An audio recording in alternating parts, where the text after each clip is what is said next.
Assalamualaikum warahmatullahi wabarakatuh. Perkenalkan, kami dari kelompok 1. Kami ingin membahas mengenai biologi konstruksi. Apa sih biologi konstruksi itu? Oleh karena itu, saya perkenalkan, nama saya Paragil Bagi Setio. Nama saya Dedi Alfianto. Nama saya Redi Wayu Pratama. Nama saya Tarik Fatoni. Saya Muhammad Renaldi. Kami membuat video ini untuk memenuhi tugas kami, yaitu tugas besar biologi. Silahkan disimak ya teman-teman. Terima kasih. Teman-teman, kita masuk ke pertama dulu ya. Yang pertama, apa sih biologi konstruksi itu? Biologi konstruksi itu merupakan ilmu yang menerapkan ilmu-ilmu biologi atau prinsip-prinsip biologi pada konstruksi, perancangan, dan proyek-proyek teknik sipil, teman-teman. Ya, intinya sih gimana caranya sebuah bangunan itu bisa menyatu dengan alam biar nggak terjadi yang namanya bencana-bencana seperti longsor atau banjir kalau untuk bangunan-bangunan ya sesuai sama fokus utamanya. Oke, next. Oke, kita masuk ke faktor geologi kunci dalam konstruksi. Sifat material, jenis batuan dan tanah, contohnya sedimen, beku, dan metamorf. Itu menentukan kekuatan, kompresibilitas, dan ketersediaan sebagai material konstruksi.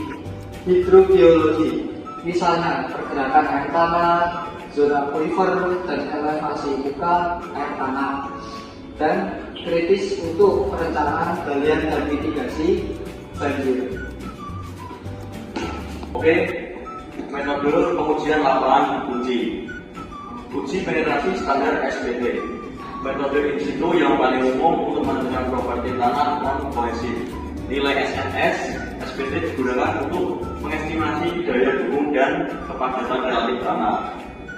Uji penetrasi standar SPT metode yang tepat dan berkelanjutan untuk mengukur resistensi ujung runtuh dan gesekan selimut. Sangat baik untuk identifikasi jenis tanah dan stratigrafi secara detail. Oke, lanjut. Jadi selanjutnya tentang penyelidikan lokasi.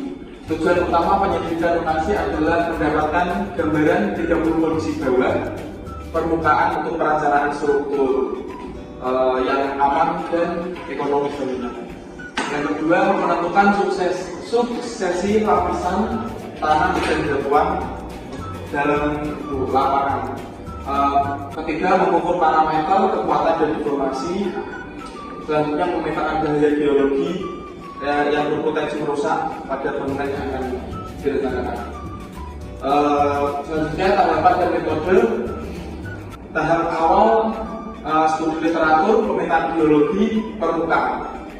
Yang kedua, tahap utama pengukuran atau borehol untuk pengambilan sampel inti.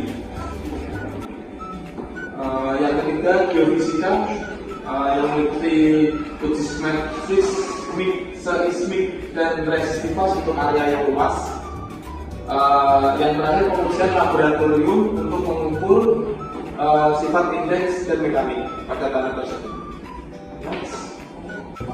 Selanjutnya, analisis geologi kritis yang meliputi geometri diskontinuitas, yaitu orientasi rekakan dan sesar terhadap arah kanan.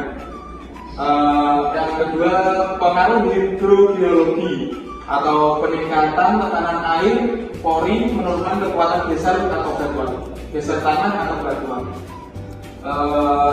Yang ketiga, zona melakukan menentukan kedalaman massa tanah rentan bergerak.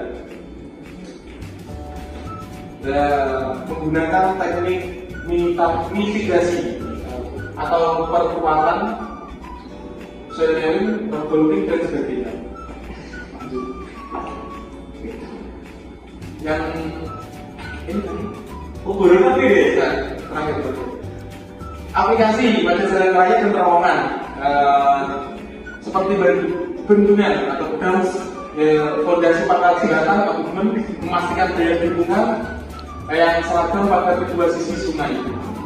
Analisis potensi erosi dan yang dilakukan adalah analisis potensi erosi dan pendangkalan sungai. Itu sangat penting untuk keberlanjutan pembangunan. Pengaplikasian pada jalan raya atau roads, yaitu stabilitas subgrade atau penentuan California Bearing Ratio atau CBR untuk besar, tebal, perkerasan. Biologi juga penting dalam pencarian sumber material, kegunaan dan agregat pada aplikasi jalan raya.